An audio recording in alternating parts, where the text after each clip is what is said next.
Hello. Hello. सत साहिब बहन जी। सत साहेब। जी। पवन भगत जी आप ही हो? जी बहन। मैं एक छोटे से गांव की हूँ। जी। परमात्मा की चाहत बहुत बड़ी है। जी। आपसे बात कर रही हूँ, एक सपना है, सच ये मैं खुद नहीं जानती। नहीं बहन जी, हकीकत ही है, हम भी दो कौड़ी के जीव हैं आपकी तरह। दो ज्यादा दिन से नहीं, पर 2 दिन से आपका वीडियो देखा, मतलब मोबाइल में सुना, जी जी। तो मन में मतलब अनेक प्रश्न थे, उनके उत्तर तो मिल गए पर थोड़े कुछ रह गए थे। बताइए। जैसे कि जैसे मैंने पहला नाम नामदान सेंटर से लिया था, जी। तो आपने नामदान सेंटर की पूरी हकीकत बता दी, तो ये बात तो सही लगी जी। कि जब हमारा मतलब हम पर मुसीबत आती है तो जी। परमेश्वर पहले हमारे प्रश्नों के उत्तर सत्संग में ही दे देते हैं, अगर हमारे मन में जो भी प्रश्न उठते हैं। जी। जी। जी। और फिर सत्संग सुनते हैं तो उनमें हमारा ऐसा लगता है कि जैसे हमारे जो मन के प्रश्न से हम गुरुजी हमसे कह रहे हैं, जी बहन। उत्तर दे रहे हैं। जी।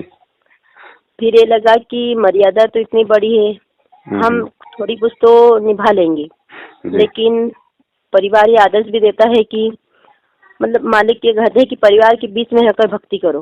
जी। पर अगर परिवार ही विरोधी बन जाए तो फिर हम कैसे भक्ति करें? जी। जी। जी। जैसे कुछ मर्यादाएं तो हम निभा सकते हैं, जी। मेहंदी, नाखून पालिश, लिपस्टिक, ये हम्म, चीजें हमने मतलब लगाते हैं। जी। लेकिन अगर आन उपासना है, जैसे हम एक निमाड़ के हैं, छोटे से गांव के, हाँ। जहाँ गंगोर तीज का पर्व मनाते हैं, जी। इस कुल देवी देवताओं की पूजा पाठ करते हैं। जी। तो ऐसी परिस्थिति हम क्या करें, हमें ना चाहते हुए भी इनको करना पड़ता है। अच्छा। तो हमारा नाम सुरक्षित रहेगा, मतलब मालिक हमसे नाराज तो नहीं होंगे। कुछ ऐसे प्रश्न है जैसे कि गांव में बहन बेटी भांजी को ज्यादा महत्व देते हैं, उनके पैर छूने पड़ते हैं, उनको दान देने पड़ते हैं, मतलब कुछ पैसे हो, साड़ी हो। जी। तो ऐसी स्थिति में मतलब मन में प्रश्न थे, तो मैंने सोचा कि चलो देखो तो सही लगता है कि नहीं, मालिक की दया होती है कि नहीं। पर सदगुरु देव की दया हो गई और आपसे बात हो रही है। मैं तो मतलब खुद ये नहीं जानती कि हकीकत है, सपना इस बात से एहसास हूँ 2-3 दिन बाद से मैं पूरी करे हूँ। पर आपके जब ये मोबाइल में सुना तो कई प्रश्नों के उत्तर तो खत्म हो गए, जी। लेकिन कुछ रह गए थे, इसलिए इसीलिए मैं सोचा कि लगा कि देखूं, कृपया आप मेरी समाधान कीजिए इन प्रश्नों के उत्तरों का। देखो बहन, बात ऐसी है, हाँ। परमात्मा ने जो भी समस्या है, चाहे आपको हो, चाहे मुझे हो, चाहे किसी को भी हो, हाँ। एक सिक्के के बहन दो पहलू होते हैं। हाँ। पहली बात तो ये बहन कि जो समस्या आपके सामने है, ये काफी माता बहनों, काफी भाइयों के साथ में है ये हाँ, समस्या। मेरे मन में भी यही था कि मेरे जैसी परमात्मा की अनेक बेटियां होंगी जो परमात्मा को चाहती है, उनका ज्ञान समझती है, पर परिवार विरोधी, और परिवार अगर इतना विरोधी हो जाए कि घर में अगर कोई पुस्तक लाए उसे भी फेंक दे, तो उस बेटी के मन पर क्या गुजरती होगी। ऐसे परिवार को छोड़ना ही अच्छा है, ऐसे परिवार से रहने से क्या फायदा जब गुरुदेव का तिरस्कार होता हो। देखो बहन, सारा जो खेल है ये है ज्ञान का, और जब हमें हाँ। ज्ञान समझ में आने लग जाएगा हाँ। तो हमें ये भी समझ में आएगा कि ठीक है भाई, जब उस परमात्मा का यहाँ पे इतना विरोध हो रहा है, जब इस हाँ। ज्ञान के चलते, इन नियमों पे रुके रहने के चलते, इस भक्ति पे दृढ़ होने के चलते, जब परमेश्वर को जेल हो गई 2-2 बार, हैं लोग हाँ। आज भी उन्हें देशद्रोही, उन्हें गुंडा भुंडा पता नहीं कैसी कैसी उपमाओं से अलंकृत कर रहे हैं। हाँ। तो ये सोच के चलो बहन, फिर हम जीवों की 21 ब्रह्मांड में औकात क्या है कि हमें यहाँ कोई चैन की सांस लेने दे इस भक्ति पे चलते हुए। यही तो लेकिन सही बात है ना, इस गंदे लोक में तो एक पागल बनकर रहना ही भक्ति करने योग्य है। अगर ये हम कहें कि हम अच्छे से बनकर रहे तो भक्ति नहीं करने देगा समाज, क्योंकि हमें तो पागल बना देता है ना, ये तो जी, पागल हो गई है। फिर भी बहन होता क्या है, क्योंकि बाप होता है समर्थ, बाप हाँ। खुद दुख उठा लेगा, बाप खुद 100 परेशानियां झेल लेगा, लेकिन अपने बच्चे को फिर भी वो सारे सुख देने की ही वो कोशिश करता है। बेटा अगर कोई गलती भी कर देता है तो बाप ना चाहते हुए भी उस गलती को अपने सिर पे ले लेता है उस बच्चे को बचाने के लिए। हाँ, तो सही हम बात है। हम जिस सतगुरु की शरण में हैं बहन, वो तो सारे विश्व का पिता है। कोई नहीं समझ पा रहा वो एक बात अलग है, जो समझ गए उनको समझाने की आवश्यकता नहीं। अब देखो बहन, उस सही। परमेश्वर को अच्छे से पता कि भाई ये ज्ञान अभी समाज में, इस देश दुनिया में ये ज्ञान बड़ी मुश्किल से 2% भी नहीं फैल पाया। पूरी हाँ, देश सही दुनिया सही के बात है। 2% भी नहीं फैल पाया। इसका मतलब गुरुजी कहते हैं कि भगत और जगत का 36 का आंकड़ा होता है। यानी हमारी जो क्रिया है नाम दीक्षा लेने के बाद में, वो जगत वालों की बिल्कुल बिल्कुल विपरीत हो जाती हैं। हाँ, हो जाती है ना। तो उन्हें ये लगता है कि ये हमारे देवी देवताओं का, हमारी परंपराओं का ये आदमी विरोध कर रहा है। हाँ, यही बोलते हैं कि कुल की मान मर्यादा को भंग कर दी इसने, मतलब हाँ शास्त्र हाँ सिर्फ यही हाँ। आरोप लगाते हैं। उसका उदाहरण परमात्मा ने हमें मीराबाई जी की जो कथा है वो सुना के दिया।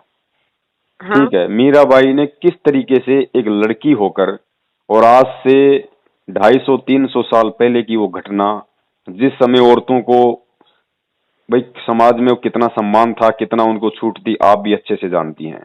और वो भी हाँ, ठाकुर हम। परिवार में थी, तो ठाकुर परिवार में तो औरतों को घर से बाहर निकलने की भी इजाजत नहीं थी। हाँ, उस सही। और समय वो मीराबाई, परमेश्वर ने क्यों सुनाई वो कथा बहन हमें? वो कथा हमें आज इसलिए सुनाई थी क्योंकि आज वर्तमान में आप जैसी बहनों के, भाइयों के सामने भी वही समस्याएं उत्पन्न होंगी जो मीराबाई के साथ हुई थी। क्योंकि मीराबाई भी वही भक्ति किया करती थी जो भक्ति परमेश्वर ने आज हमें दी है। तो हाँ, रोकने हर वाला भी बात को, परिवार ही था ना। जी, तो उस परमेश्वर ने हमें ये कथाएं इसलिए समझाई कि भाई जिस तरीके से ज्ञान समझ में आने के बाद, बहन जी खेल सारा ज्ञान का है, ध्यान से सुनना, हाँ। खेल ये सारा ज्ञान का है। अगर ज्ञान हाँ। अगर समझ में आ गया और इंसान को मालूम पड़ गया कि वास्तव में तू तो जन्म और मरण के भयंकर चक्कर में फंसा हुआ है, और तुझे जन्म मरण के भयंकर चक्कर से ये कुरीतियां, ये माता की पूजा, ये लोक लाज, ये मर्यादाएं, ये लोग नहीं निकालेंगे, निकालने वाला ही निकालेगा। और निकालने वाला उस समय निकालेगा जब हम उसके आदेश पे चलेंगे, उसके वचन के एक एक शब्द की पालना करेंगे। हम अड़ हाँ। जाएंगे दुनिया से, हम लड़ जाएंगे दुनिया से। और जब हम मीराबाई की तरह अड़ जाएंगे, लड़ जाएंगे, और लड़ा और अड़ा उसी समय जाएगा जिस समय इस परमेश्वर का ज्ञान हमें समझ में आ जाएगा।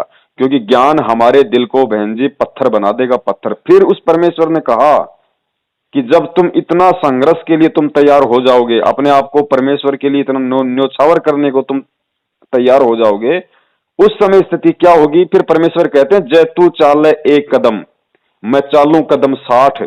परमात्मा कह रहे हैं कि अपनी आत्मा को कि भगत, इस नाम को सुरक्षित रखने के लिए, अपने सतगुरु के वचन को सुरक्षित रखने के लिए अगर तू हाँ। एक कदम उस संघर्ष की तरफ बढ़ाएगा, तो परमेश्वर कहते हैं मैं 60 कदम बढ़ाऊंगा। जय तू चाल एक कदम, मैं चालू कदम 60। और जय तू हो जा काठ का, काठ कहते बहन जी लकड़ी को, जय तू हाँ। हो जा काठ का, मैं बन जाऊंगा लोहे की लाठ। अगर तू लकड़ी बन के खड़ा हो गया ना समाज के सामने ज्ञान आधार से, परमात्मा हाँ। कहते हैं तेरे पीछे मैं लोहा बन के खड़ा हो जाऊंगा, तेरे से दूर नहीं हूं मैं। तो ये जो संघर्ष किया मीरा बाई ने, और फिर परमात्मा कैसे लोहे की तरह उसके पीछे आगे खड़े रहे, आवरण बनकर, कवच बनकर, वो कथा हमें गुरुजी ने केवल आज के लिए सुनाई थी। यदि ज्ञान हो गया तो भगत बहन जी कुर्बान हो जाएगा। अब ठीक है बहन, परमात्मा ने इस कथा को फिर दूसरी प्रकार से भी मालिक ने सुनाया कि भाई ठीक है, सभी लड़कियां मीरा नहीं बन सकती, क्योंकि सभी के इतने भक्ति संस्कार मजबूत नहीं होते जितने की मीराबाई के थे। हाँ, ठीक है, सही। तो उसके लिए परमेश्वर ने बहन जी फिर ये बताया है कि भाई मेरा हाँ। तो देखो जो विधान है वो है, उसमें तो हाँ। कोई ऊक चूक नहीं होगी। मैंने जो बता दिया कि मांस नहीं खाना तो नहीं खाना, बीड़ी नहीं हाँ। पीनी तो नहीं पीनी। अब अगर कोई पीता है तो वो अपनी जाने, वो मर्यादा का उल्लंघन कर रहा है तो वो उसकी अपनी सोच है। लेकिन परमात्मा के जो ये नियम है, ये किसी भी देश काल और इसमें क्या बोलते हैं परिस्थिति में ये चेंज नहीं होते बहन। अब बात हाँ। क्या है, क्योंकि सभी बहनें इतना संघर्ष नहीं कर पाती, माताएं इतना संघर्ष नहीं कर पाती, आदमी भी इतना संघर्ष नहीं कर पाता, चाहे शरीर से चाहे वो कितना ही मजबूत हो। तो हाँ। उसके लिए क्या है बहन, ठीक है, फिर तो हमारा जो संस्कार है, क्योंकि हम अगर उन परंपराओं में जाएंगे, हम अगर लोक लाज के दबाव में आके, गांव वालों के दबाव में आके, परिवार वालों के दबाव में आके, हम यदि उन परंपराओं का निर्वाह करेंगे, यदि हम उनको देवी देवताओं को धोखेंगे या उनको देंगे लेंगे, पूजा पाठ करेंगे, तो उससे क्या होगा बहन कि जितनी भक्ति कमाई आपने परमात्मा की मर्यादा में रह के जो अर्जित की हुई है, उस हाँ। आधार से, और यदि आप उन क्रियाओं को, यदि आप मन मार के करते हैं कि परमात्मा मेरी तो ऐसी मेरे हृदय में कोई इच्छा नहीं है मालिक, मुझे तो हाँ आपका मतलब ज्ञान समझ में आ रहा है, लेकिन परमात्मा मैं, समाज हाँ लेकिन परमात्मा मैं ऐसे परिवार में फंसी हुई हूँ, मैं ऐसे समाज में फंसी हुई हूँ कि परमेश्वर मैं इनका विरोध करने में सक्षम नहीं हूँ।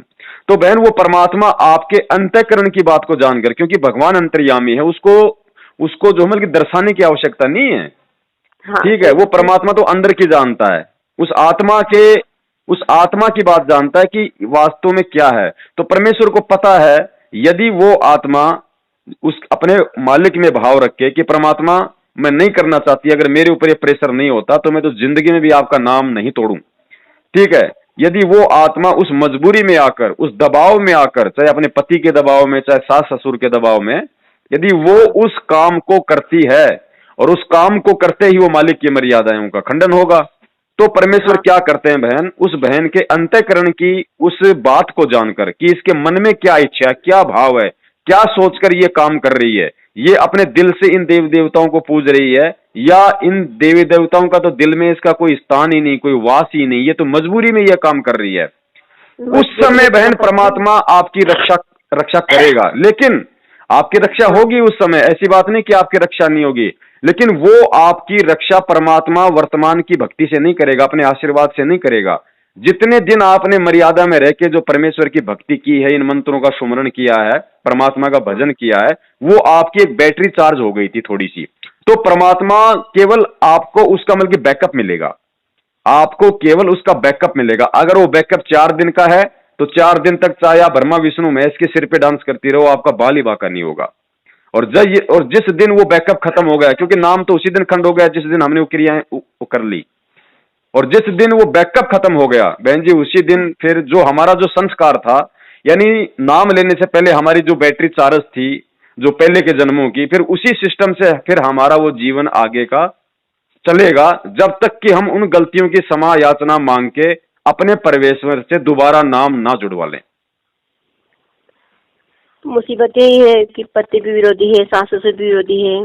अगर पुस्तक से माध्यम से समझाना चाहे तो फेंक देते हैं। इतनी मुसीबत है कि पता नहीं क्या करे, भक्ति करे या अपनी आत्मा को ही खत्म कर ले कि ताकि मालिक दूसरे शरीर से फिर भेजे इस धरती पर। बहन कभी जी कभी तो ऐसी परिस्थिति ये आती है। नहीं, देखो ठीक है भाव ऐसे आते हैं मन में, लेकिन बहन हाँ ये कोई तरीका नहीं होता। अरे आत्महत्या करने से तो अच्छा है ना, फिर हम परमात्मा के नाम पे हम डट जाएं, हम संघर्ष कर लें। तो फिर परमात्मा क्या कह रहा है कि जय तू चाले एक कदम मैं चालो कदम 60। अरे तू संघर्ष एक बार मेरे नाम पे तू करके तो देख, तू लोगों का, तू इस ज्ञान के लिए, इस भगवान के लिए थोड़ी हिम्मत करके तू लोगों से लड़के तो देख। लड़ना मतलब ज्ञान से उनके सामने अड़ना कि भैया नहीं करूंगा। बहन जी गुरुजी ने क्या बताया, अगर आपको शुगर है, आपको कैंसर है, डॉक्टर के पास हाँ गए, डॉक्टर ने कहा भैया आपकी लास्ट स्टेज है, लास्ट स्टेज है, अगर 5 दिन, अगर अगर 5 दिन और ना आते तो हो सकता है इस शुगर की बीमारी के चलते आपकी मौत थी। तो भैया अब क्या करूं, भैया लास्ट स्टेज है। अगर तूने अगर तूने एक कण भी अगर मीठे का खा लिया, मिश्री खा लिया, रसगुल्ला खा लिया, गुलाब जामुन खा ली, उसी दिन तेरी मौत है। बहन जी जिस व्यक्ति को यह पता चल जाए कि मेरे कैंसर की लास्ट स्टेज है और डॉक्टर ने मुझे रसगुल्ला खाने से, मीठा खाने से मना कर दिया है, और वो व्यक्ति यदि अपने किसी रिश्तेदार की शादी में जाता है, किसी समारोह में जाता है, और वहां वो रिश्तेदार उस पर कितना दबाव बनाते हैं रसगुल्ला खाने के लिए, अरे भाई साहब, अरे हमारी लड़की की तो भाई साहब ये आखिरी शादी है भाई साहब, उसके बाद तो हमारे कोई यहाँ पे कोई प्रोग्राम होना ही नहीं। और ये देखो, ये मामा जी आपको बड़े चाव से, मामा जी कहाँ मिलते हैं, मामा जी तो देखो 6 महीने में आज शादी में मुलाकात हुई है, बड़ी तो ये तो विदेश में रहते हैं, देखो मामा जी आपको रसगुल्ला खिला रहे हैं, अपने हाथ से खिला रहे हैं, भाई साहब एक तो खा लो यार, दुनिया को शुगर है, इसमें कौन सी बड़ी बात है, देखो प्यार से खिला रहे हैं। बहन जी आप मर जाओगी, क्योंकि आपको पता है कि मेरी लास्ट स्टेज है, आप रसगुल्ला नहीं खाओगी। बहन जी हाँ इतनी सही बात। दृढ़ता, इतनी दृढ़ता, क्योंकि ये हमें कैंसर का रोग है, यहाँ पे जन्म और मृत्यु का पहले तो नहीं पता था, लेकिन गुरुदेव ने आके बता दिया कि तुम जन्म और मृत्यु वाले कैंसर के रोग से पीड़ित हो, और मैं हूं डॉक्टर कैंसर का आध्यात्मिक, मैंने नाम दान देके तुम्हारा ऑपरेशन कर दिया, और मैंने तुम्हारे को ये नियम बता दिए, देवी देवता आन उपासना नहीं करना, मांस नहीं खाना, बीड़ी सिगरेट गुटखा ये नहीं करना, ज्योतिष के चक्कर में नहीं पड़ना। तो बहन जी हम कैसे कर सकते हैं, यदि हमें ज्ञान हो गया कि वास्तव में मुझे जन्म और मृत्यु का रोग है, और यदि मैंने ये नियम तोड़े तो मेरे साथ में क्या हो सकता है। बहन जी, परमात्मा अपने भगत को झुकने नहीं देता, परमात्मा अपने भगत को मरने नहीं देता। बहन जी, किससे कहानियां क्यों सुनाई जाती है? मोक्ष तो बहन जी नाम से होता है, जो मंत्र देते हैं परमात्मा, मोक्ष तो मंत्र से होगा, लेकिन ज्ञान परमात्मा क्यों देते हैं, ये कथाएं क्यों सुनाते हैं? उस ज्ञान के ऊपर दृढ़ होने के लिए। बहन जी, परमात्मा ने समस्त वेद ऋषि की कहानी सुनाई थी। परमेश्वर ने क्या बताया कि समस्त वेद नाम का एक मौलवी था और वो मुसलमान धर्म से था। उसको परमेश्वर कबीर साहिब जी आके मिले, उसको ज्ञान समझाया, उसने परमात्मा से नाम ले लिया। ठीक है, नाम लेके उसने मौलवी का जो पद था वो त्याग दिया। पूरा मुसलमान धर्म उसके खिलाफ हो गया, पूरा मुसलमान धर्म। लेकिन वो परमात्मा के ज्ञान से पीछे नहीं हटा। बहन जी, शहर वालों ने, मुसलमानों ने, पूरे शहर में उसका विरोध हो गया और उन लोगों ने बहन जी समस्त वेद को खाना पकाने के लिए आग नहीं दी, आग अग्नि नहीं दी बहन जी।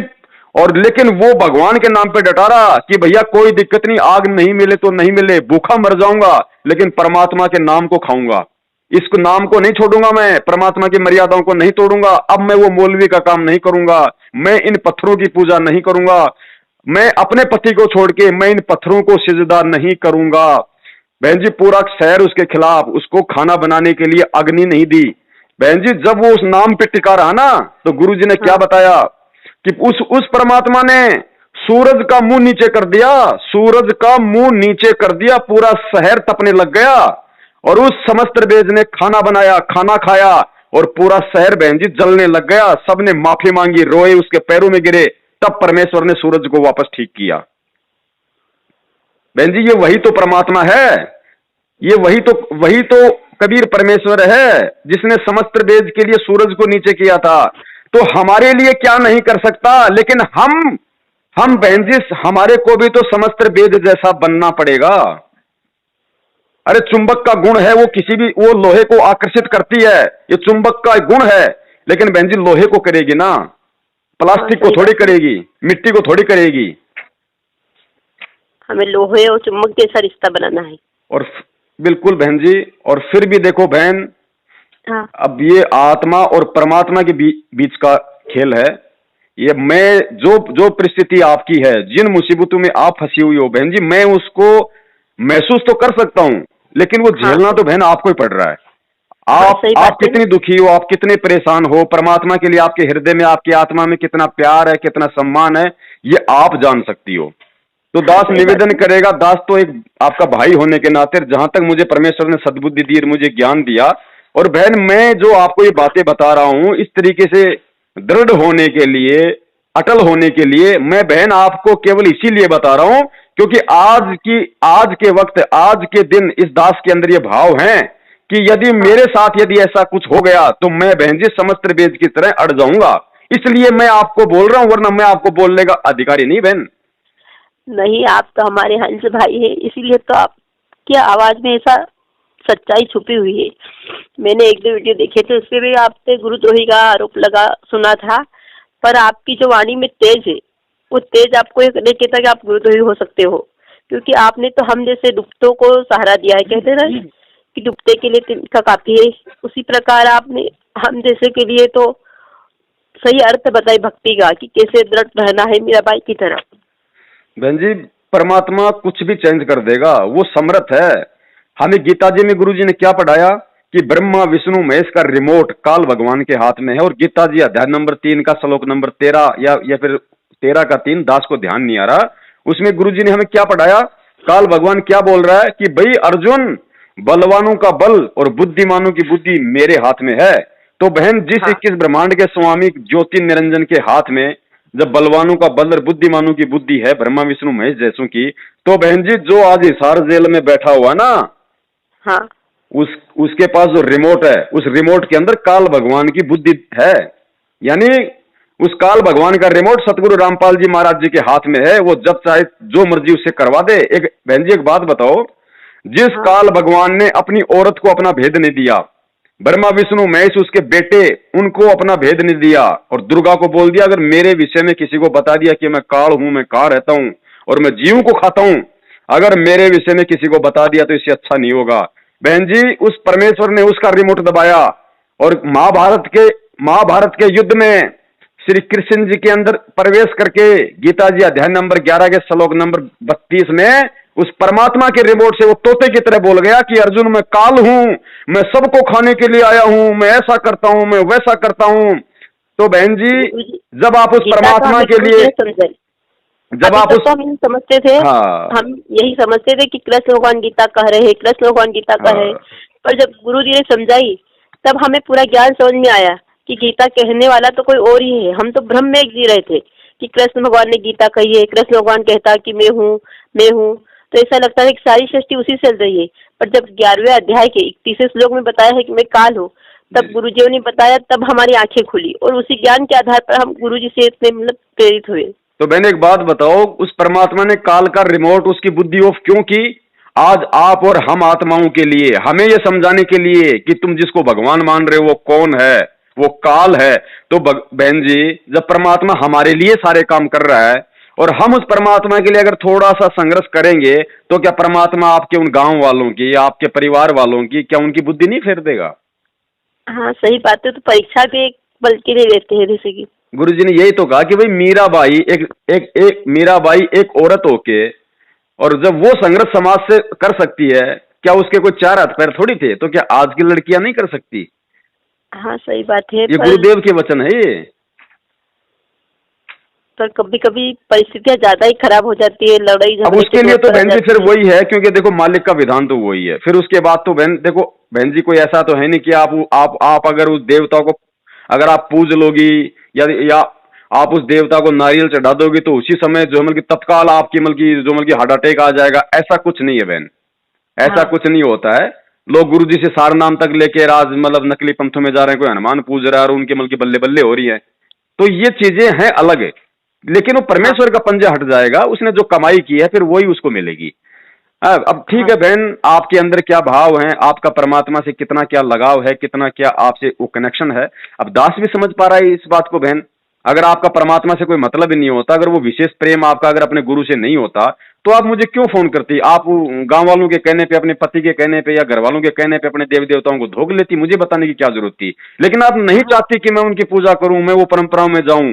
लेकिन आपको यदि भयंकर दबाव में, किसी परेशानी में यदि आपको जाना पड़ गया, तो बहन जी फिर वो परमात्मा भी अंतर्यामी है, वो कोई बच्चा नहीं है, उसको भी अच्छे से पता है। फिर परमेश्वर ने बताया कि भैया फिर वही बात है, जो भी हो या ना हो उसके बाद में अपने परमेश्वर को हृदय से, अपनी आत्मा से दंडवत करके परमेश्वर से फिर क्षमा याचना, इसका और कोई इलाज नहीं बहन। परमात्मा फिर भी बाल बाका नहीं होने देता बहन जी। जो अपने मन से करता है ना ये देवी देवताओं की पूजाएं पाठ है, जो ऐसे ठीक ठीक है भाई।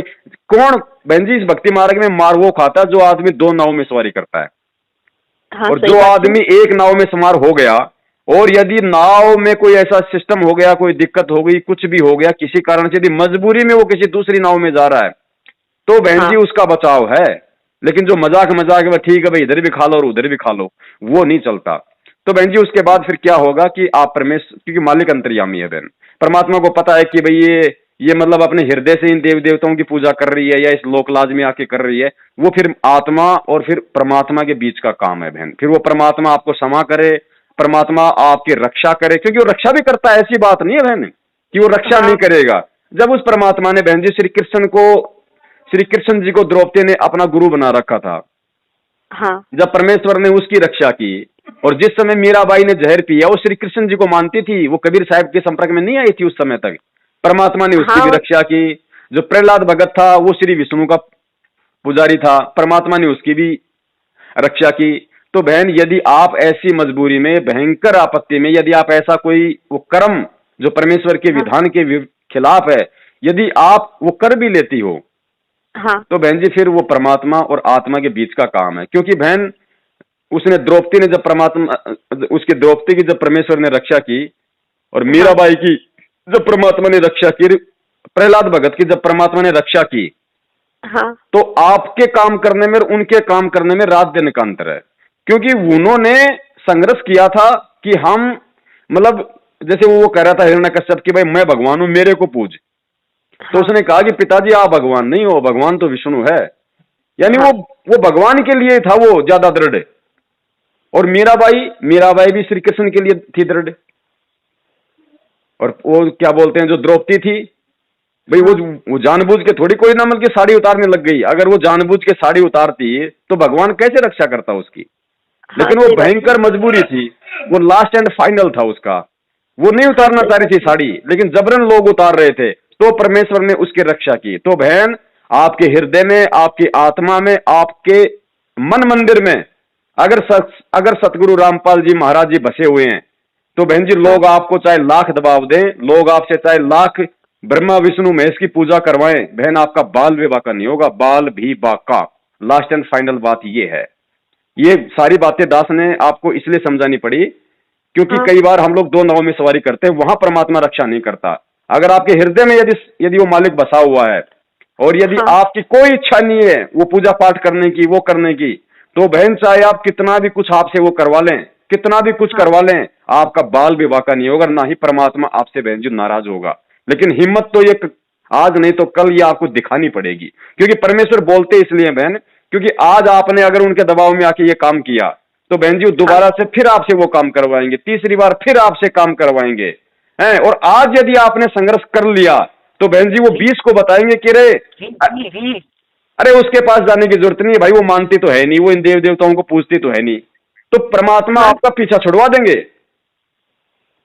हाँ, आप एक दो बार हिम्मत करके देखना पड़ेगा। करो बहन जी, परमेश्वर है, ऐसी बात नहीं है। दास इन परिस्थितियों से निकला है बहन।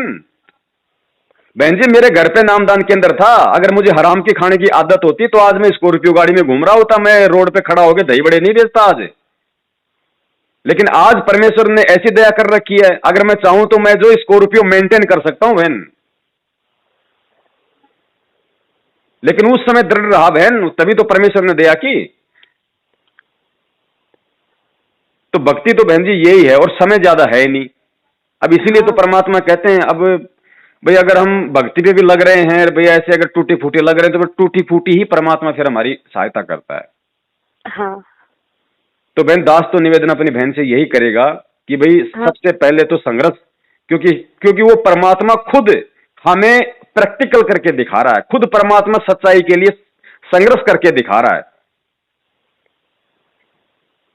सही और बात है। फिर अगर बहन जी अगर वो बात नहीं है, तो फिर बहन जी आपका और उस परमेश्वर के बीच का काम है ये। आपके हृदय में क्या है, आप किस भाव से उस परमात्मा को याद करती हो, आप किस भाव से उस परमात्मा से समय याचना करती हो, फिर उसके बाद उस परमात्मा का काम है बहन जी, वो आपको फूलों की तरह भी रख सकता है।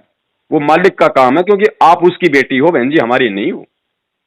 नाम तो मैंने 26/11/2019 को लिया था, जी पर ज्ञान गंगा पुस्तक के माध्यम से मेरे घर 3 लड़की थी। जी मतलब मैं कृष्ण भगवान की पुजारक थी, कृष्ण भगवान को ही मानती थी और कृष्ण मंदिर जगत गुरु के नारा ही लगाती थी। जी जी मैं स्वाध्याय से जुड़ी थी, जी स्वाध्याय में गीता चलती थी, जी लेना देना बंद है फिर भी आनंद है, मतलब आत्मा में परमात्मा है। जी जैसे श्लोक बोलते सर्वशिषा हम हृदय से निष्ठो, ऐसे कई श्लोक थे। जी स्वाध्याय में जो गीता में से निकाल कर हम घर घर जाते थे, समझाते थे, पर फिर भी हमें कोई फायदा नहीं था। मतलब कि हम कृष्ण को मानते थे, और तीसरी लड़की ने घर में जन्म लिया तब मैंने यही कहा था कि अगर मैं कृष्ण की सच्ची उपासक होंगी तो मेरे घर लड़का जन्म लेगा, और अगर लड़की ने जन्म लिया तो मैं कृष्ण से रिश्ता तोड़ दूंगी। तो वही हुआ, पर सास ससुर विरोधी थे, तीसरी लड़की ने जन्म लिया। तब मैंने ये मान लिया कि धरती पर भगवान है ही नहीं। अगर धरती पे भगवान होते तो एक लड़का मुझे भी देते, मेरे कुल को अगर वंश आगे वंश मिलता। फिर मैं नाराज हो गई, टूट सी गई। लेकिन एक बार ऐसा हुआ कि एक बार ज्ञान गंगा पुस्तक मिली, और जब मैंने ज्ञान गंगा पुस्तक पढ़ी और उसमें भक्तों ने लिखा था कि हमारे ऐसे ऐसे दुख दूर हुए, तो फिर मैंने कहा कि अगर ये सच्चे भगवान धरती पर आए हैं, तो अगर मेरे घर भी लड़का होगा तो मैं बात मानूंगी कि सदगुरु रामपाल जी महाराज जी परमात्मा रूप में इस धरती पर आए हैं। और वैसे ही हुआ, मेरे घर भी चौथी बार लड़का हुआ, 12 महीना को हो गया है अब। पर परिवार यही कहते हैं कि हमने वहाँ मान ली थी, वहाँ मन्नत दी थी।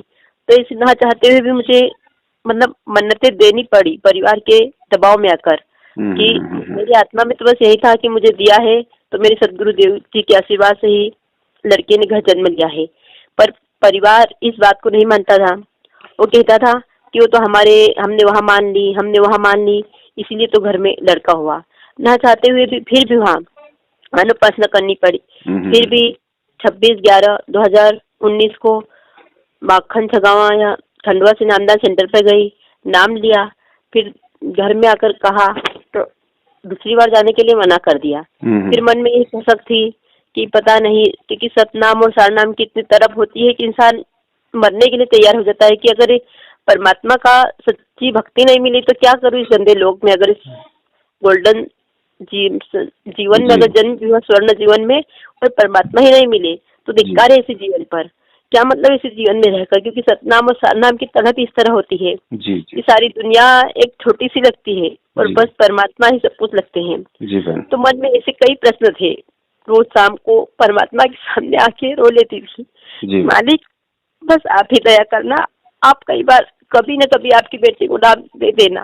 फिर 2 दिन से आपके वीडियो देखे तो फिर उसमें पता चला कि नामदान सेंटर भी फर्जी है। फिर ऐसी आशा हुई कि आपसे बात करूं, क्योंकि आपसे बात करने पर ऐसा लगा जैसे डूबते को तिनके का सहारा मिलता है। उसी प्रकार की आपकी बातों में वो तेज है, आपकी बातों में आत्मा को शांति जैसी मिलती है, कई शंकाओं का समाधान होता है। इसीलिए आज परमात्मा की दया हुई और आपसे बात हो रही है।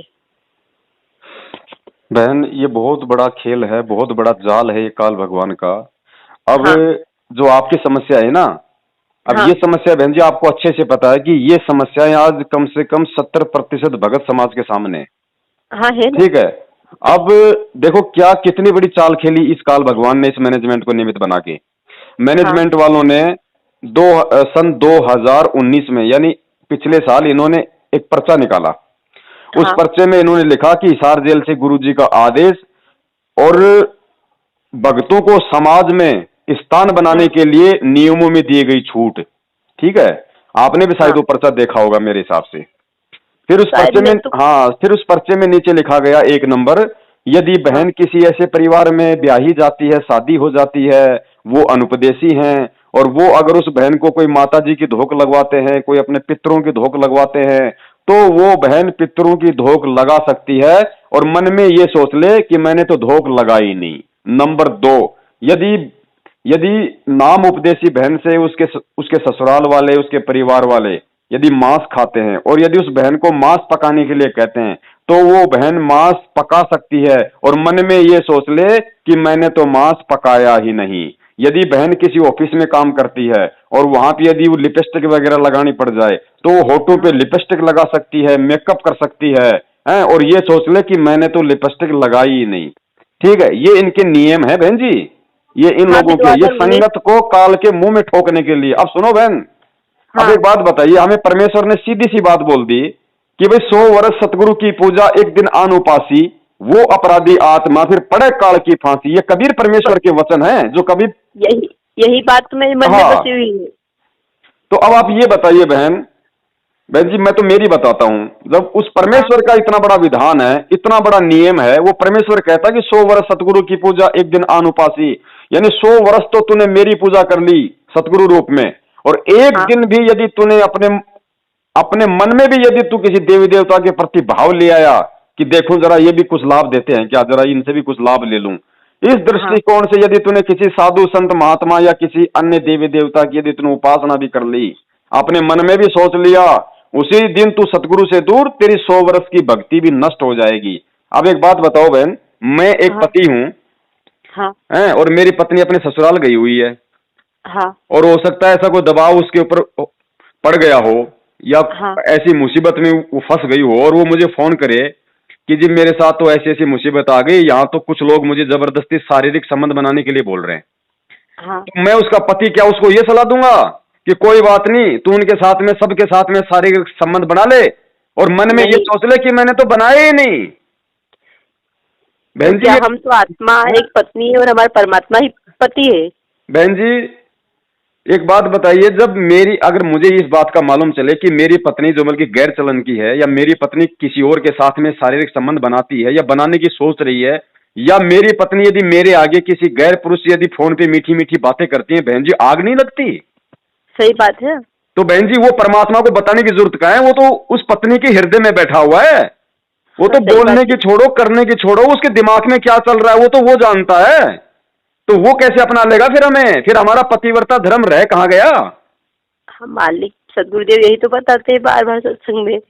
तो बहन ये तो आप लोग इस तरीके से पिछले 6 वर्षों से इस संगत को काल के मुंह में ले जा रहे हैं। और यही तो सुख संचाल होती है काल भगवान की। काल भगवान सामने थोड़ी आएगा, सामने तो ब्रह्मा विष्णु महेश और दुर्गा के नहीं आता। तो भक्ति खंडित करवाएगा कैसे? वो अपने एजेंट भेजेगा, सूक्ष्म रूप में सारे खेल खेलेगा। अब बहन जी उस बंदी छोड़ सतगुरु रामपाल जी महाराज जी ने तो हम जैसे नीचों को अपना एजेंट बना के छोड़ रखा है हैं कि हाँ, भाई अपने भाइयों को संदेशा दो, अपने भाइयों को संदेशा दो कि मैंने क्या समझाया था सत्संगों में, मैंने क्या बताया था, तुम्हें कैसे चलना है, तुम्हें ज्योति पाठ का पैसा कहां देना है, तुम्हें क्या करना है।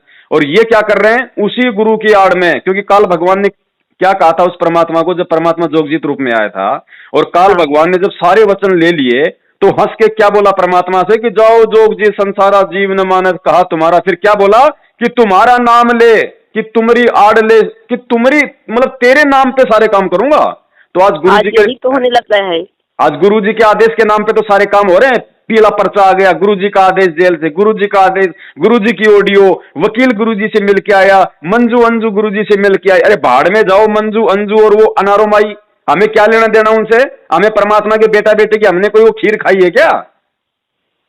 हमें हमें हमारा बाप क्या समझा के गया था जब जेल गया था तब? 27 साल से उसने क्या समझाया था उन सत्संगों में? वो सत्संग उन्होंने ये नहीं कहा था कि बेटा मैं जेल चला जाऊंगा, उसके बाद में तू इनका हल्दी मिर्ची लगा के इनमें अचार डाल के तू इसको खूंटी पे टांग देना। बहन जी यही तो परीक्षा है। अब परीक्षा और क्या होती है? अब लोग ये सोचे कि परमात्मा आएंगे, एक मार्केट से मतलब कि हाथी मंगवाएंगे और पवन दास को हाथी के आगे बैठाएंगे और पूरे बरवाला में चक्कर काटेंगे। बहन जी वो समय 650 साल पहले का था। आज वर्तमान परिस्थिति के अनुसार जो परीक्षा ले रहा है वो ले रहा है वर्तमान में, और यही परीक्षाएं हैं। तो बहन दृढ़ सही बात देखो है। हमें होना पड़ेगा। और हाँ, दास बहन जी देखो, बहन जी मैं आपको दृढ़ता के लिए क्यों बोल रहा हूं, आप इस चीज को हाँ, समझने की कोशिश कीजिए। क्योंकि बहन हाँ, जी हाँ, मैं जीव हूं, मैं कोई पीव नहीं हूं, मैं भगत हूं, हाँ, मैं कोई भगवान नहीं हूं। हाँ, इसलिए सही मैं बात है। केवल आपको वही बात बताऊंगा जो परमेश्वर ने संगत को बताई है, जो अपने ज्ञान में बताया। परमेश्वर ने हाँ, हमेशा जो मतलब कि दृढ़ रहने के लिए बताया है। लेकिन परमेश्वर चाहे सो कर दे बहन जी, वो अपनी आत्मा को हाँ, माफ भी कर दे, वो अपनी आत्मा को क्षमा भी कर दे, वो उसकी है। लेकिन मुझे उन्होंने जितना करने और जितना संदेशा देने के लिए बताया है मैं केवल उतना ही बताऊंगा। मैं आपको ये नहीं कह सकता कि कोई बात नहीं बहन जी देखो ये तो समस्याएं हैं, प्रॉब्लम है। बहन जी उस मालिक को भी पता है, ऐसा कोई हो गया तो कोई बात नहीं बहन जी, आप ये सब कुछ कर लो, उसके बाद में आप गुरु जी से क्षमा याचना मांग लो। तो बहन जी मैं दोषी हो जाऊंगा। सही बात मालिक है। चाहे आपको लाख क्षमा कर दे, वो तो बाप है। परमेश्वर कहते हैं जो मैं पूत कपूत हूं बहुर पिता को लाज। बेटा अगर कुपात्र भी हो तो भी बाप हाँ, उसका हमेशा अच्छाई करने की सोचता है, उसको माफ ही करता है। तो वो तो दयालु है बहन जी, दास गरीब दयालु हैं, वो डिगे बंधा हुए धीर। परमेश्वर तो हमेशा हमारा धैर्य बंधाने के लिए आते हैं, हमें हिम्मत देने के लिए आते हैं। तो वो बहन जी उसको कोई दिक्कत नहीं अगर आपके अंदर यदि ऐसे कुछ भाव हैं उस परमात्मा के प्रति। क्योंकि परमेश्वर कहते हैं कि नुक्ते ऊपर रिझेगा रे तेरे करोड़ कर्म जल जाएं। क्या पता आप उसके पिछले पिछले जन्म की कौन सी संस्कारी हंस आत्मा हो। क्या पता ये पवनदास तो उस परमात्मा ने इस जन्म में थोड़ी बहुत मेहर कर दी, और क्या पता आप पिछले जन्म की उस परमात्मा की वो आत्मा हो कि पवनदास तो आपके नाखून के बराबर भी नहीं है। तो बहन जी उन संस्कारों के आधार से वो परमात्मा आपको क्या दे दे, क्या मेहर कर दे, क्या दया कर दे, इस बात को ना पवनदास जान सकता ना आप जान सकती, वो जानता है परमात्मा। कभी कभी तो ये लगता है कि हम वही आत्मा है जब कबीरदेव 600 साल पहले आए थे, पर हम अशिक्षित होने के कारण विमुख हो गए। पर जी अब ऐसा जी लगता है कि सही और गलत की हमें पहचान करने की काबिल बना दिया है। जैसे आप भी बताते हो, गुरुदेव जी भी बताते हैं कि लाल और लाडली की परख हमें खुद हो गई है, सही क्या है और गलत क्या है। जैसे आपकी वाणी में सच्चाई है, आपने जो बताया वो सच है, पर आप पर झूठा आरोप लगा हुआ है। फिर भी कोई आपकी बात वाणी में नहीं बहन जी। तेज है और हर हर भगत यही जानता है कि आप सच्चे हो। और जो सच्चाई सही और गलत है वह गुरुदेव की कृपा से उसने हमें इस काबिल बना दिया कि हम सही और गलत की पहचान कर सके। और शिक्षित होने का यही कारण है। हम ज्यादा तो नहीं पढ़े, बस 5वीं 8वीं तक भी पढ़े हैं, पर हम गीता पढ़ सकते हैं, वेद खोल सकते हैं, सदग्रंथों को हम मिला सकते हैं। इतने तो हम काबिल हमें बना ही दिया है गुरुदेव की कृपा से। देखो बहन ऐसा है, आप और हम सच्चे हो ना हो, आप और हम झूठे हो ना हो, इन चीजों से भी कोई मतलब नहीं निकलता। बस हाँ हमें वो परमात्मा सच्चा मिल गया, हमें उसकी भक्ति सच्ची मिल गई, और उस हाँ भक्ति पे चलते हुए चाहे हमें कोई गुरुद्रोही कहे, चाहे हमें कोई झूठा कहे, चाहे पाखंडी कहे, चाहे ठगी कहे, ये दुनिया का हाँ काम है बहन जी। परमात्मा ने जिन जिन महापुरुषों के उदाहरण दिए हैं उनको भी हाँ यही इनाम मिले थे, और आज साक्षात उस परमात्मा को देशद्रोही का इनाम मिला हुआ है। तो आप और हमें कौन यहाँ पे जो है मतलब कि सम्माननीय पूजनीय शब्दों से हमारी आरती उतारेगा भाई? हाँ, नहीं सही बात है ना, आज हमें भी हैं? पागल की गिनती में लगा देते हैं ना। ये भगत की पहचान होती है बहन, भगत की पहचान होती है। जो उसके बाप के हाँ साथ हो रहा है, यदि उसके साथ होगा तो वो सही राह हाँ, पे चल रहा है। सही बात है। और बहन जी ऐसे कोई घबराने की जरूरत नहीं है, आप तो परमेश्वर का ध्यान रखो। देखो हमें परमेश्वर ने एक वाणी बताई बहन, हाँ, कि भाई इच्छा कर मारे नहीं, और बिन बिन इच्छा इच्छा। मर जाए, कहे कबीर उस भगत का पाप नहीं लगे। हाँ ठीक है, परमेश्वर ने एक तरफ तो कह रहे हैं कि जीव हत्या महापाप है, हाँ और दूसरी तरफ क्या करें, यदि ऐसा कोई जीव या जंतु यदि ऐसा तुम्हारे सामने आ गया कि भाई ना चाहते हुए भी अब तुम उससे नहीं बच सकते, तो परमेश्वर ने बताया कि वहां पे यदि तुम उसकी हत्या भी कर दोगे तो वो तुम्हें पाप नहीं लगेगा। हाँ लेकिन इसमें भी दो बातें हैं बहन जी। हाँ यदि आप मर्यादा में हो, भक्ति कर रहे हो, तो वो जीव आपका बाल विवाह का नहीं कर सकता।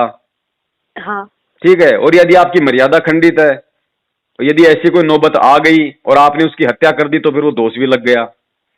बहन जी ये तत्व ज्ञान है, इसको समझना बहन जी। मैं ये कह रहा हूँ, ये परमेश्वर कैसे हम जैसे नीचों को आपने ये बुद्धि बख्श दी परमात्मा, कि हाँ, जो ये जो परमात्मा आज तक उस कबीर परमेश्वर के शब्दों को नहीं समझ पाए, और आपने आके समझाया अपने शब्दों को, और परमेश्वर हाँ आपके शब्दों को भी आप ऐसी दया कर रहे हो कि आपका ही कोई बच्चा समझा रहा है। ये परमेश्वर इतनी बड़ी दया कैसे परमात्मा? बहन जी हाँ कभी कभी तो ऐसा लगता है जैसे मतलब सपना ले रहा है दास, क्योंकि हाँ जीव की बस की बात नहीं, इस कबीर परमेश्वर के ज्ञान को खुद कबीर परमेश्वर ही समझाता है। तो गुरु जी ने कितनी आसानी से समझा दिया पूरी दुनिया को। हाँ और आज उसी सतगुरु रामपाल जी महाराज जी के शब्दों को जो इतनी सरलता से समझा रहे हैं, इतनी प्यार से, इतने विनम्र से, इतने अच्छे तरीके से, और उनके भगत नहीं समझ पा रहे, और उन्हें समझाने के लिए परमात्मा अपने ही भक्तों को निमित्त बना रहा है। हाँ, सही बहन बात जी है। भक्तों को सोचना चाहिए, विचार करना चाहिए, ये समय नहीं आएगा दोबारा। हाँ, वो कहते हैं कि समय बहुत कीमती है। तो बहन दास तो अपनी बहन से यही निवेदन करेगा भाई सबसे, क्योंकि बहन वही बात है, ये मर्यादा ही सब कुछ है।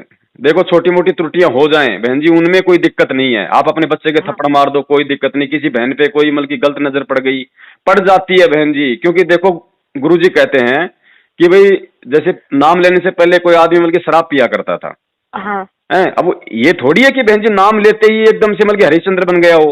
अब नाम नहीं लिया पर है, भक्ति वो करेगा, सत्संग सुनेगा, धीरे धीरे आते हैं ना बदलाव।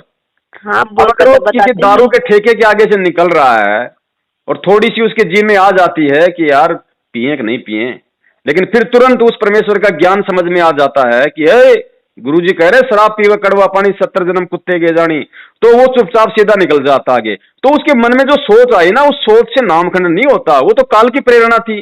फिर उस परमात्मा ने भी तो उसको प्रेरणा दी, उस काल की प्रेरणा को काटने के लिए। तो मन में ऐसे यदि भाव आ जाए तो उनसे नामखंड नहीं होता, हमें उनका संघर्ष करना है मालिक के ज्ञान आधार से। बस सबसे पहले ज्ञान आधार बनाना है। हाँ जी बहन, और ये सत्संगों से बनेगा, परमेश्वर से प्रार्थना करते रहने से बनेगा। तो दास तो बहन आपको यही कहेगा, एक मतलब कि आपका भगत भाई होने के नाते, कि बहन जी हाँ ये लास्ट समय है। क्योंकि देखो जिन्होंने सतयुग में गलती की परमात्मा ने उनको त्रेता में पकड़ लिया, जिन्होंने त्रेता हाँ में गलती की उनको परमात्मा ने द्वापर में पकड़ लिया, और जिन्होंने द्वापर में गलती की उनको परमात्मा ने कलयुग की प्रथम पीढ़ी में पकड़ लिया। और हाँ हम, क्योंकि हम 64 लाख ने गलती करी थी, तो परमात्मा ने हमें आज, जिन्होंने कलयुग की प्रथम पीढ़ी में गलती कर दी, उनको परमात्मा ने पिछली पीढ़ी में पकड़ लिया। अब बहन जी इस पीढ़ी में जो गलती कर गया उसके लिए गुरु जी कह रहे हैं कि अनंत युगों तक फिर ठोर ठिकाना नहीं है। हाँ, सही बात है। बार बार यही हाँ, मन में ये आता है कि लास्ट है, हम इसके बाद में कोई युग नहीं। अब गलती करते करते तो यहाँ तक आए हैं हम। तो या तो बहन जी अड़ जाओ, क्योंकि बहन जी 2 टाइम का खाना परमात्मा उनको भी दे रहा है जो रोड पे सोते हैं, हाँ, सही और बात है। परमेश्वर ऐसी नौबत आने नहीं देता जो अपने परमात्मा के लिए संघर्ष करता है। हाँ जो उसको दुखी करते हैं ना उनको रोड पे ले आता है फिर परमात्मा, भगत को नहीं लाता रोड पे। लेकिन बस हम लोग संघर्ष ही नहीं कर पाते। गुरु जी यहीं पे आके बार बार सत्संगों में जोड़ देते हैं कि तुम्हें विश्वास ही तो नहीं हो पा रहा कि मैं कबीर हूं, मैं भगवान हूं, मैं ये सब कुछ कर सकता हूं। कहे कबीर सुनो भाई साधो, मैं तो हूं विश्वास में। कभी परमात्मा ने ये नहीं कहा कि कहे कबीर सुनो भाई साधो, मैं तो हूं प्रथम मंत्र में, मैं तो हूं सतनाम में, मैं तो हूं सार नाम में। अरे प्रथम नाम, सतनाम, सार नाम भी तेरा उसी समय अपना काम करेगा जो ये करते हैं, जिस समय तेरे को मेरे पे विश्वास होगा। सबसे बड़ा विश्वास बताया है। विश्वास बहन जी। बहन जी, मीराबाई के पास में कौन सा सार नाम था, कौन सा मंत्र था, कौन सा भगवान था? विश्वास के बल पे तो उसने पत्थर में भगवान पैदा कर देती थी वो। हाँ सही जिस बात समय है। भगवान नहीं मिले उस समय तक बहन जी नामदेव जी के पास में कौन सी भक्ति थी? विट्ठल ने आके जो है मतलब कि दूध पिया उसका। तो ये क्या है? ये विश्वास है। और और ये विश्वास भी बहन जी पिछले जन्मों के जो भक्ति संस्कार होते हैं, जो शुभ कर्म होते हैं, जो हमारे जो दान धर्म के जो पुण्य कर्म होते हैं, गुरुजी कहते हैं हाँ जब वो जोर लगाते हैं ना वो पीछे से, हाँ तब ये सब कुछ, ये सारा योग हो पाता है बहन। तो हम परमेश्वर से दया करें कि परमात्मा सद्बुद्धि दो, हमें हिम्मत दो, आप ही संभालो, आप ही संवारो। तो परमात्मा दया करता है बहन जी। जिसका नहीं होता है परमात्मा उसका बना देता है, क्योंकि ये कलम परमात्मा के हाथ में है। जमजोरा जहां से डरे, मिटे कर्म के लेख, अदली असल कबीर है, कुल का सतगुरु एक। तो ये कुल का सतगुरु आज साक्षात हिसार जेल में जो बैठा हुआ है, ये वो ही है बहन जिसके आधे बाल पे पूरी सृष्टि नहीं है, जिसको हम महेंद्र का भाई कह रहे हैं। हाँ सही बात है, क्योंकि मालिक की एक ज्ञान गंगा पुस्तक पुस्तक के माध्यम से परमात्मा ने इतनी रक्षा की कि कर ही रहा बता बहन नहीं जी। सकती हर कदम पर। जब परमात्मा दुनिया को लाभ दे रहा है, ये मंत्री प्रधानमंत्री बने बैठे, इनको कौन सा वो कर रहा है? इनको भी तो परमात्मा ही लाभ दे रहा है भाई, इनके भक्ति संस्कार के हिसाब से। तो क्या जब हम हाँ उससे डायरेक्ट कनेक्शन ले लेंगे तो क्या लाभ नहीं देगा? बहन जी ये परमात्मा कुछ भी कर सकता है, कुछ भी। लेकिन ये क्यों नहीं कर रहा? बहन जी आज आपके जो संस्कार हैं, आज आपका जो भाग्य है, वो नरेंद्र हाँ मोदी से लाखों गुना ज्यादा है, क्योंकि आप भगवान हाँ की शरण में हो और वो अपनी बैटरी खर्च कर रहा है। लेकिन फिर एवं भी वो परमात्मा हमें इतना सुख क्यों नहीं दे रहा? उसका रीजन है बहन, उसका रीजन ये है क्योंकि परमात्मा ने हमें पार करना है। इस काल के लोग से परमात्मा ने, जो असंख्य युगों से जो हम दलदल में ये दुख दर्द उठाते आ रहे हैं ना, उस दुख हाँ दर्दों से परमात्मा हमें यहां से निकालना चाहता है। क्योंकि बहन जिसके फोड़ा हो जाता है, डॉक्टर जिसके पट्टी लगाता है ना, और हाँ जब पट्टी को उतारता है चेंज करने के लिए कि भाई लाओ अब दूसरी पट्टी लगाऊं, तो उतारते वक्त भी बहन जी जब वो उसको, क्योंकि वो चिप जाती है, जब उखाड़ते हैं तो वो आज साथ में वो खाल आती है, वो मवाद आती है, हमारे बल्कि बाल उखड़ते हैं, तो हमें बड़ी पीड़ा पीड़ा होती है। होती है, दर्द होता है। हाँ लेकिन वो हमारा बुरा नहीं कर रहा, वो हमें स्वस्थ करना चाहता है, सदा सदा के लिए उस दुख से, हमें झंझट से मुक्त करवाना चाहता है।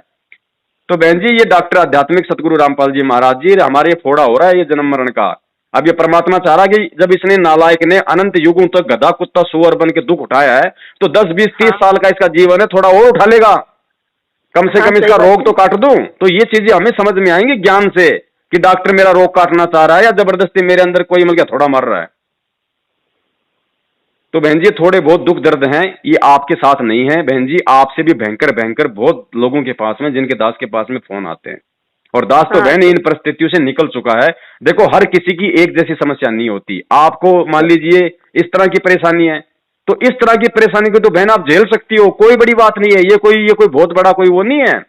बहन जी विचार करो, जिस भाई को शरीर से परेशानी है, जिसको हाँ लकवा मार रखा है या जिसको और कोई रोग हो रहा है, और जो भगवान की जो भक्ति भी कर रहा है, जो गुरुजी से नाम भी ले रखा है, बहन जी सोचो उसकी हालत क्या होगी।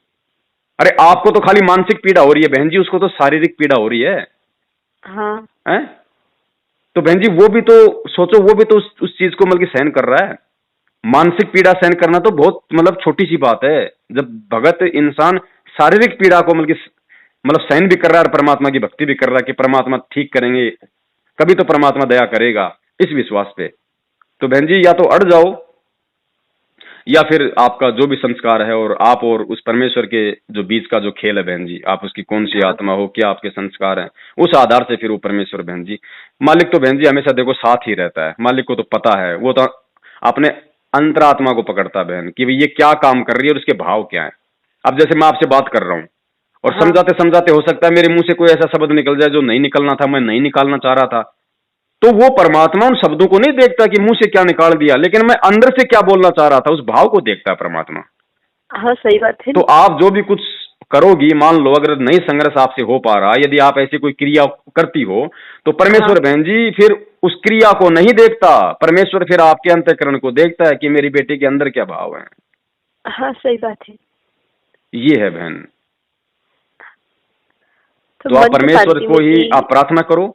आप सतगुरुदेव जी से आप दंडोत मारो कि हे परमात्मा, या तो इस दासी को परमात्मा बचा लो, मेरी तो ऐसी कोई इच्छा नहीं है, बाकी परमेश्वर मैं तो जीव हूं, 2 कौड़ी की मेरी कोई औकात है नहीं परमात्मा, अब आप जानो और आपका काम जाने, बाकी आप ही मेरे पति परमेश्वर हो, आप मेरे हृदय से नहीं निकल सकते, ना कोई निकाल सकता। ये भाव रखो बहन। और फिर वो मालिक कहते हैं कि भाव तगड़े, परमेश्वर कहते हैं यदि आपके अपने गुरु पे इतने भाव हैं तो परमेश्वर कहते हैं भाव तगड़े तो कुछ नहीं बिगड़े, और यदि भाव ही बिगड़े तो फिर जीवन में रगड़े ही रगड़े। सही बात है। तो भावों को मत टूटने लो। गुरुजी कहते हैं साधु भूखा भाव का, धन का भूखा नहीं। गुरुजी भाव के भूखे हैं। अपने मन मंदिर में अपने सतगुरु को बैठाए रखो, वो बाहरी क्रियाओं को नहीं देखता परमात्मा। बहन जी, जब गुरु पे इतना विश्वास हो जाता है ना, फिर ये रक्षा सूत्र, गले में लॉकेट, परमात्मा इनको नहीं देखता कि इसने पहन रखा कि इसने नहीं पहन रखा। तो आप अपने अंदर उस परमेश्वर के लिए इतना भाव रखो। इसके बाद क्या देवी देवता बहन जी, हम कोई अपने हृदय से थोड़ी उनको कोई पूज रहे हैं, कोई मान रहे हैं। तो मजबूरी में तो पता नहीं आदमी क्या क्या काम कर देता है। बस मजबूरी है, यही कारण क्योंकि तो इस चीज को बहन जी मालिक समझता है, आपका बाप इस चीज को समझ रहा है, आपका बाप इस चीज को समझ रहा है, लेकिन फिर भी इतना ज्ञान होने के बाद फिर भी आप उस परमात्मा से प्रार्थना करती रहो। ऐसा नहीं कि चलो भाई मेरे अंदर बहुत अच्छे भाव हैं तो भाई चलो कोई दिक्कत नहीं, मेरा कुछ नहीं बिगड़ेगा, ऐसे नहीं। भाव एंड तक ये रखो कि परमात्मा मेरी तो आत्मा रो रही है मालिक, आज जो मैं कर रही हूँ इतना ज्ञान लेने के बाद मैंने क्या आपका ज्ञान सुना परमात्मा, मुझ नीच से ऐसी हरकत क्यों हो रही है परमात्मा, मुझे तो आपके नाम पे परमात्मा बल्कि मर जाना चाहिए था, मुझे अगर मेरी गर्दन काटे तो ये काट देते परमात्मा, इतना ना करके फिर भी मैं यहाँ ये कर रही हूँ परमात्मा, मैं बहुत नीच आत्मा हूँ। ऐसे भाव रख के हमें यदि वो काम हो रहा है तो फिर परमात्मा बहन जी दयालु है, क्योंकि उसके बाद फिर वो परमात्मा कोई, फिर वो बच्चा नहीं, वो बालक नहीं है बहन। वो सब जान रहा है फिर। लेकिन दास तो एक तड़प कर अनुपासना करती है। अब आप उस चीज को समझ गई होंगी दास जो कहना चाह रहा है, लेकिन बहन जी उस चीज को दास अपने जीव से नहीं कह सकता बहन, मालिक के विधान के खिलाफ। सही बात है, समझदार के लिए सारा काफी है। बस इसीलिए दास इतना जोर दे के आपको बताना पड़ा कि आप समझ गई होंगी बस आप उस बात को। हाँ, बस आपके वो एक इशारे में कई संकेत छुपे होते हैं। जी बहन। और फिर भी ऐसी कोई बात हो बहन कभी तो भाई से, मैं तो वैसे शाम को मतलब 7 बजे के बाद ही कभी आप प्रयास करना, क्योंकि दिन में देखो बहन फिर अब बहन जी हम भी अगर अपने हक हलाल की नहीं खाएंगे, क्योंकि परमेश्वर कहते हैं कि कबीर धंधा करता रहे धंधे बिन धन्ना होए, और वो नर भूले भूल में जो धंधे धावत नाई। अगर काम नहीं करेंगे, हक हलाल की नहीं खाएंगे, मेहनत की नहीं खाएंगे, तो बहन जी हम आप और हम ऐसी बातें कर ही नहीं सकते, क्योंकि हमें सद्बुद्धि आएगी नहीं। हराम का अन्न खाके तो बहन जी दुर्योधन की बुद्धि क्या हो गई, और दुर्योधन का वो हराम का अन्न खाके फिर भीष्म कर्ण और द्रोणाचार्य की बुद्धि क्या हो गई। तो ये मैनेजमेंट इनके पीछे लगे हुए लोग जो है बहन जी, ये भक्तों का दान का मिसयूज कर रहे हैं, वो हराम का हो रहा है, और हराम का अन्न खाके इन सब की जो बुद्धि है वो भ्रष्ट हो चुकी है। ये कुछ भी बोल देते हैं, कुछ भी लिख देते हैं गुरु जी के नाम पे, कुछ भी कर देते हैं। ये बहन जी हराम का खा रहे हैं, इन सब की इनकी बुद्धि भ्रष्ट है इनकी। लाखों आत्माएं परमात्मा के तड़प रही है और नानदान सेंटर पर जाते हैं तो ऐसे गुमराह करते हैं। जैसे आपका इंटरव्यू सुन लिया तो मतलब कि आत्मा एकदम जागृत हो गई कि आप नहीं जाएंगे वहां पर, लेकिन बहुत सी आत्माएं जैसे जिनको ले डूबे हो। अब वो बहन जी जिनको वो ले डूबे और जो डूब गई बहन जी, वो भी उन आत्माओं के संस्कार थे, वरना आप क्यों नहीं डूबी। हाँ सही, उनके माड़े संस्कार थे भाई, उसमें क्या करे परमात्मा। परमात्मा जबरदस्ती तो नहीं करता। गुरुजी ने क्या कहा, गरीबदास जी महाराज जी की वाणी सुनाई, और फिर क्या कहा कि भाई गरीबदास जी ने कहा कि वो कबीर परमात्मा ये कह रहा है कि अनंत कोटि बाजी जहां हम रचे सकल ब्रह्मंड, और गरीबदास मैं क्या करूं यो काल कहे जीव खंड। मैं तो इतना समर्थ हूं, मैंने पूरी सृष्टि रच दी, लेकिन गरीबदास मैं क्या करूं, ये जीव मेरी मर्यादाओं के खिलाफ दौड़ पड़ता है। दोष हमारा ये जो हम गलती कर देते हैं। क्यों बहन जी, कमी तो बेटा बेटी में रहती है, माँ बाप तो हमेशा बहन जी पाक पवित्र होते हैं। हाँ। और ये तो बहन जी ये तो सदा सदा का पाक पवित्र बाप है हमारा, हमारी माँ भी ये, हमारा बाप भी ये है। उसके विषय में तो सोचना भी महापाप है कि उसके अंदर ऐसा कोई दोष होगा। तो बहन दया करे परमेश्वर आप जी। जी जी जी, आप तो गुरु जी का गुरु जी ने ऐसा ज्ञान दे दिया कि और ज्ञानड़ी कभी ज्ञान से ज्ञान। हाँ, सही बात है। जैसे गोला तोप का करता चले बेतार। सही जैसे बात। आप वह ज्ञान मिल गया, जैसे किसी ज्ञान की इच्छा नहीं होती, कोई करता है तो मन में एकदम हंसी सी आती है। मतलब ही नहीं बहन जी, मतलब ही नहीं। और फिर गुरु जी ने कह दिया भाई भाई कथा करो करतार की, सुनो कथा करतार, आन कथा सुनिए नहीं, कहे कबीर विचार। हाँ ये दूसरे साधु संत बाबा बहन जी ऐसे लगते हैं जैसे कोई गली में कोई मतलब कि वो कुत्ता भौंक रहा हो, ना उनकी हाँ आवाज देखा हमें अच्छी देखी। लगती, ना उनकी शक्ल हमें अच्छी लगती। अब तो हमें अगर कभी देख भी लेते हैं इस तरीके से, जैसे कभी दासमल की सेविंग करवा रहा है, नाई का सामने हाँ टीवी चल रहा है, अगर वो देख भी लेते हैं, अगर ये आ जाते हैं तो हमें हंसी आती है। हाँ सही हैं? बात है। क्या और अनुपात पहले मतलब हम देखा सोचते थे देखी। भाई हो सकता है ये तो कोई बहुत बड़ा महाराज होगा, ये तो भगवान होगा, हमें नाम लेना चाहिए। हैं? अब परमेश्वर ने दूध का दूध, पानी का कर दिया कि भगवान तो एक ही है भाई। हाँ, ज्ञान तो ऐसा मिल गया है कि अब कुछ जानने की जरूरत ही नहीं है, दूसरा ज्ञान कुछ भी। जी बहन।